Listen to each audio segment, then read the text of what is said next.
म चाहिँ साथीहरू कागेश्वरी मन्दिर गएको है। अनि त्यसपछि पहिला चाहिँ यसरी भएको थियो कि यस्तो भएको थियो। अनि हामी चाहिँ एकछिन गयौँ, घरबाट हिँडिसकेपछि कुर्नु पऱ्यो नि त बहिनीलाई। बहिनी आउँदै थिएँ अनि कुर्यौँ। कुर्दाखेरि यताउति भिडियोहरू खिच्दै थिएँ कि म चाहिँ। अनि त्यसपछि लाएर भिडियोहरू खिचेँ।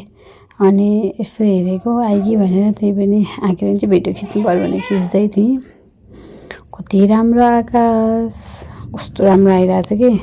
अनि ऊ आइपुग्यो, त्यो पनि आइपुग्यो। अनि त्यसपछि हामीले त्यहाँ भेटेर चाहिँ अब निस्केको। अनि म मास्तिर उक्लिँदै थिएँ, उकालो अनि हरियाली वन जङ्गलहरू सब भिडियोहरू खिच्दै हिँडेको म चाहिँ होइन।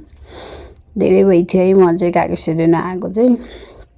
कपाल मेरो बिग्रियो, जिन्दगी पहिलाको जस्तो हुन नि सकेन। अनि त्यसपछि लाएर हेर्नु न कति राम्रो भएको छ कागेश्वरी मन्दिर। वाउ क्या, एकदम रमाइलो छन चाहिँ। सबैलाई मन नपर्न पनि सक्छ, तर सबैलाई मनपर्छ होला है। मलाई चाहिँ एकदम रमाइलो लाग्छ। अनि बाजेले मलाई के भन्दै हुनुहुन्थ्यो है। म चाहिँ पानी चढाउनु थिएँ नि त। अनि अलिअलि यसो फोटो खिच्यो, रमाइलो गऱ्यौँ, नाच्यौँ, पानी खेल्यौँ। अनि त्यहाँबाट हामी चाहिँ फर्केको साथीहरू होइन। यस्तै हो, रमाइलो भएको थियो।